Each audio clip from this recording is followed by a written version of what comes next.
নমস্কার, আমি টিনা মুখার্জি। রেডিওনা চ্যানেলে আপনাদের সকলকে স্বাগত জানাই। আজকে আমি আপনাদের অভিযাত্রী গল্পটি পড়ে শোনাবো।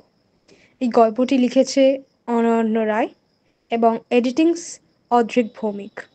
তো চলুন শুরু করা যাক।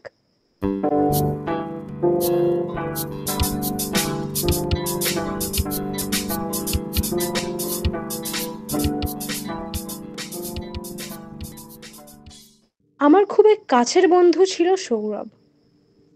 এই গল্পটি আমার তার কাছ থেকেই শোনা। একদিন হঠাৎ করেই একা ট্রেকিংয়ে বেরিয়ে পড়ে সৌরভ।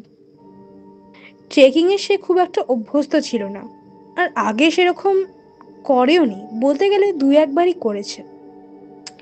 সারাদিন স্বাভাবিক কেটেছিল তার।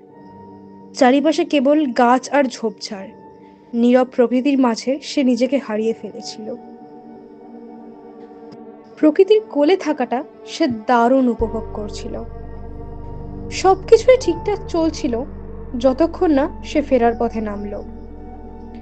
8 ঘন্টার ট্রেকিং তার যথেষ্ট মনে হয়েছিল।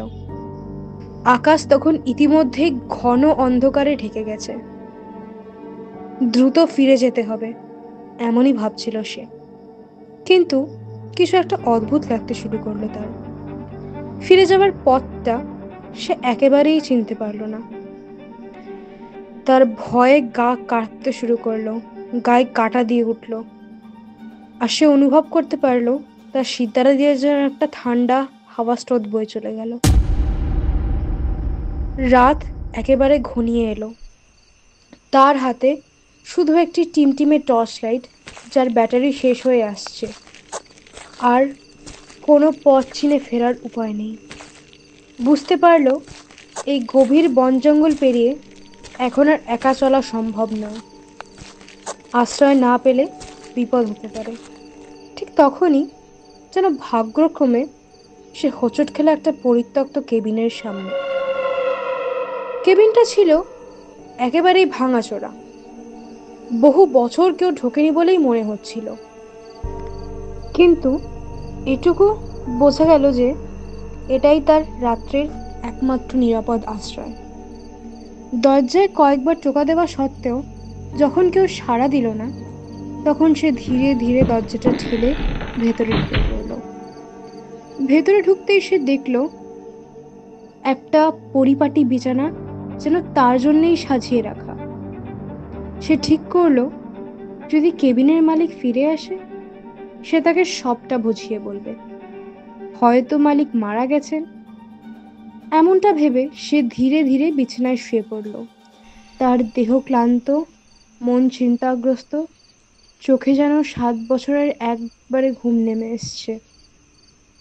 কিন্তু ঠিক ঘুমাবার আগে তার চোখে পড়ল ঘরের চারপাশে দেওয়ালে টাঙানো অদ্ভুত সব মানুষের প্রতিকৃতি।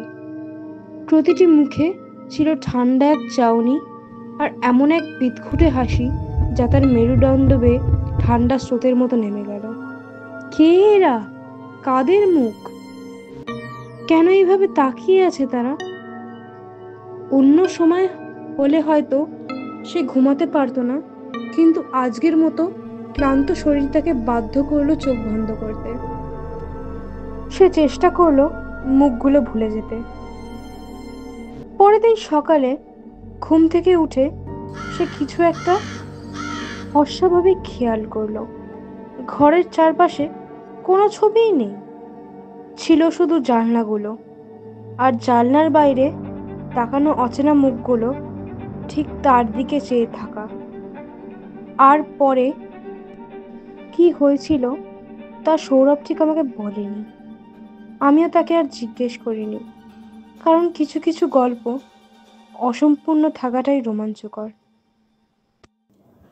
এতক্ষণ শুনছিলেন আমার অর্থাৎ অনরণ্য রায়ের লেখা অভিযাত্রী।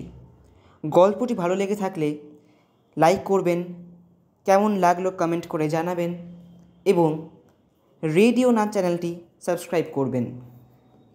শুভ রাখি পূর্ণিমা সকলকে। নমস্কার।